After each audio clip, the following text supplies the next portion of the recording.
Hey everyone, Brian Miller here, Director of Strategic Education Outreach for Wonder Workshop, and I'm really excited to have with us for our month of December, our wonderful Educator of the Month, Joey Tanaka. Joey, it's great to have you on with us today. How are you? Brian, great. Thank you very much. Thanks for inviting me, and also thanks for the new title. Absolutely. We're really excited and privileged to have you as our wonderful Educator of the Month for this month. And if this is something that you're interested in becoming a part of, it's free and easy to join. All you need to do is be in our global educator community found on Facebook. You can click on the Wonderful Educator of the Month link, and all you have to do is just sign up, and you will be chosen possibly randomly to be one of our Educators of the Month that we feature this month. And as mentioned, our Wonderful Educator of the Month for this month is Joey Tanaka. Joey is from Seattle. So Joey, do you want to tell us where you are, what you do, and a little bit about yourself? Sure thing. I am Joey Tanaka, and I teach EdTech and robotics at Berkeley School, which is located in Seattle. We are literally just a stone's throw away from most of the high-tech companies here in Seattle. Every day we are pre-K through 5th grade, but I teach technology and robotics and coding starting in 1st grade and all the way up to 5th grade. So, that can look a little bit different every single day because we run all sorts of different types of programs here. So just a little bit of what I do. Well, it's great, and it's wonderful to have someone from our Pacific Northwest School of Educators join us. And as Joey didn't mention, he's one of our Wonder Squad ambassadors as well. So Joey is just racking up the titles here at Wonder Workshop, and we're excited to feature him again this month. So what we do for this is we go through and we ask 5 questions. It's the same questions each time, just to get to know a little bit about our wonderful Educators of the Month, what they're doing, and just their takes on education. So we're going to rack this up with our first question, Joey, which is, what is your why for becoming a teacher? When I first started teaching, I really felt that kids had no limits in terms of what they could do. And, at that time, they weren't really viewed as change makers, but I really felt they could be. I mean, in the world right now, we see kids like Greta Thunberg, and she's really reminded the world that kids have a unique voice and they can rally millions of people. So, my why, Brian, is that, I want to empower kids to pursue whatever their passions might be. That's great. And from what we see that you're doing that on a daily basis as well. So it seems like you're truly following what your mission is here, which is great. All right, question number 2. What interested you in coding and robotics? Growing up, I used to help my dad during the summers, really, and he would build custom homes. And throughout the day, I mean, my hands would be kind of doing this type of thing, but in my head, I was actually coding all throughout the day. So when I got home, I would do this huge data dump from my head to a computer, and I would stay up pretty much all night long, totally get in trouble because, I couldn't wake up the next morning. But, the appeal of coding for me, at least, was that, I could make things that I could only imagine. There was no other way at the time to create it, and really to make it real. And so being able to combine coding and robotics, it just all comes to life. If you see, you get to see the results of your code immediately. I mean, it has a super fast feedback loop. And I think that is part of what makes it really fun and appealing. Then there was also, I was that kid also who used to collect comic books. And I remember collecting one in particular, and it was about this really smart guy. And he used his sort of skills and technology to build a robot. And I totally thought at the time, like, this will never become popular. And then, years later, there was a movie made, and it was called Iron Man. And then, of course, later, The Avengers. And I thought later, like, wow, there are people that actually like this kind of stuff, like coding, robotics, technology. So that totally got me hooked in coding and robotics. And then, of course, turning it around and teaching it for kids. That's really cool. I mean, yeah, Tony Stark for sure is like the epitome of engineer / programmer / entrepreneur. And he's not a bad role model to look up to in terms of, the tech world, because it's amazing the things that he has created in comic books and then into movies are now becoming real things that, were either inspired by or developed because of what they were writing about. So this fiction is now becoming reality, and that's really happening a lot in our world of technology. And to have this superpower called computer science, you know, allows you to do a lot of that stuff. So what better of a role model than, you know, Tony Stark as a superhero? Because, you know, doing what you're doing, you're a superhero every day to your students and to, you know, this coding world, building and creating and inspiring. All right, question number 3. How has coding and robotics with Dash, Dot, or Q impacted your teaching? You know, when I had begun sort of looking at sort of tinkering with robotics and coding, tools that we had at the time, they were tedious. There was a super steep learning curve, and it was so kid unfriendly, which naturally, of course, meant that it was teacher unfriendly too. So when coding and robotics became accessible to kids, it was a huge paradigm shift. And you know, I remember that moment really clearly. It was an event where former President Obama was there in Washington, D.C. It was an hour of code event like we just had here in Seattle.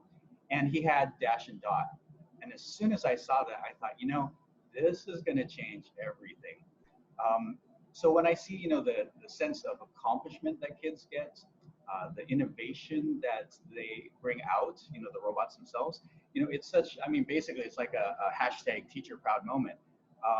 And, you know, the fact that I get to teach it now and see class after class of kids, you know, their eyes just light up.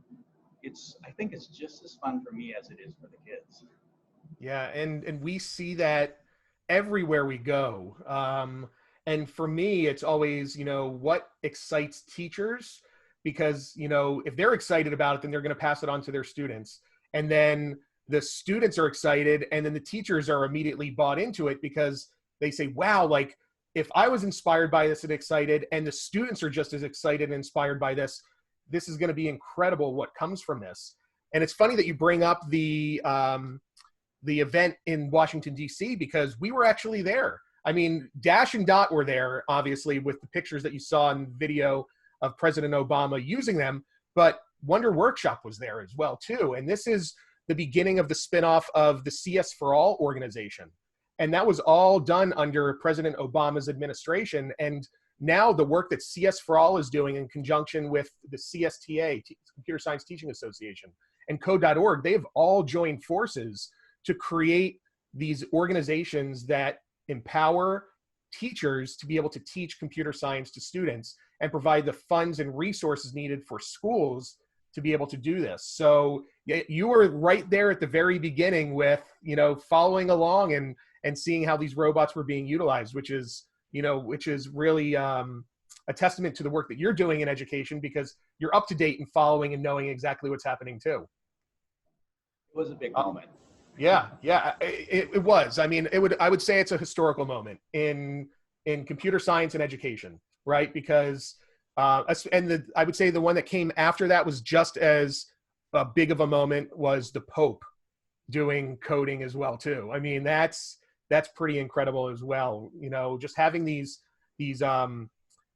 huge figures in, you know, the world recognizing that this is an important skill set.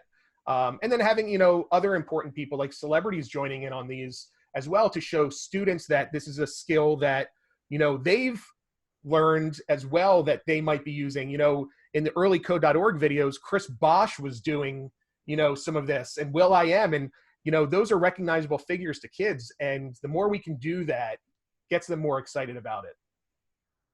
Absolutely. All right, next question, number 4. Is what is your favorite moment while using Dash, Dot, or Q? You know, this is also one that really stands out for me. So DARPA runs a world robotics competition, and they try to frame it around real world challenges.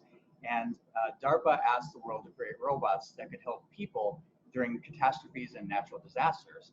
So our take on that was called the Nuclear Goo Challenge. And it was where we had to take radioactive material, in our case, raw eggs, and then have Dash safely remove it. And so we had this 3-dimensional elevated course. And so one wrong move, I mean, it was like disaster, right? So the best moment, time's running out, and we had one team that decided, because time's out, you know, they load up all their eggs, raw eggs, into one basket. And in one attempt, with pressure, with stress, you know, it all came down to one tiny mistake in coding that they made, we had raw eggs literally everywhere and on everyone. You know, I mean, I think about it, it was really a beautiful moment of hilarious disaster. Definitely a defining moment. And they literally put all of their eggs in one basket. Yes, literally, yes. Wow, that's inspiring for sure. All right, question number 5. What tips do you have for a teacher that is just getting started in coding and robotics? You know, I think, Brian, that my biggest tip for teachers just happens to be probably the same as what I tell kids. I mean, you know, it's definitely hard to try something new, right? You get scared, you're not sure, you definitely risk making mistakes. And, you know, what I would also probably share is that, you know, school's a place to make those mistakes, right? And as teachers, what better way than to model that for your students? And so, you know, having a community of people that can help out on that journey, you know, I really feel that Wonder Workshop has a really great community.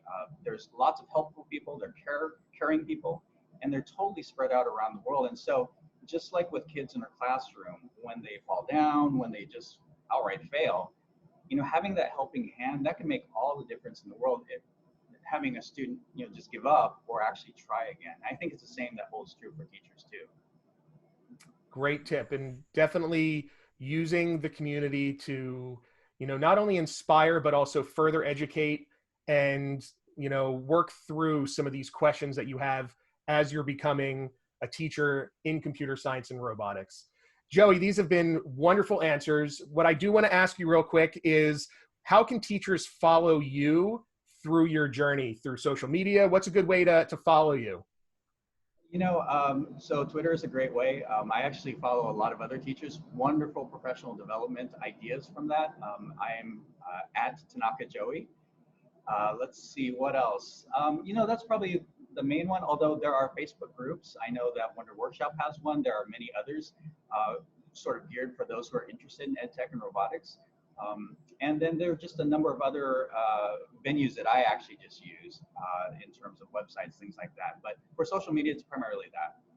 Wonderful. Well, we're going to share your information at the bottom so people can follow you along on Twitter and connect with you. But also the place that Joey mentioned is our global educator community. So if you're watching this in our Facebook Live, you are already in there. But if you're watching this on our website or on YouTube, you want to be sure to join our global educator community to connect with other educators from across the globe. Joey, is there anything else that you'd like to add before we wrap it up for today? Well, just thank you very much, you know, and thank you for supporting, you know, what kids are doing right now in terms of robotics and coding. I mean, it's made a huge difference. And so having that kind of camaraderie and collaboration, amazing. So thank you. Thank you for the work that you're doing in your classroom each and every day. And thank you to all the other teachers that are out there as well, supporting the growth of computer science with Dash, Dot, and Q. So Joey, we're going to wrap it up for the day. But again, if you're interested in joining us and having your opportunity to be featured as a Wonderful Educator of the Month, be sure to sign up in the community. You'll find a post if you search for Wonderful Educator of the Month. You can sign up and we will randomly choose people throughout the year to feature not only here, but also in our blog and across social media as well. So Joey, I hope you have a very happy holiday and a wonderful rest of your school year. This isn't the last time we're going to be talking, but we're going to wrap it up for the day. And I appreciate everything that you're doing. So again, thank you. Yes, thank you very much, Brian.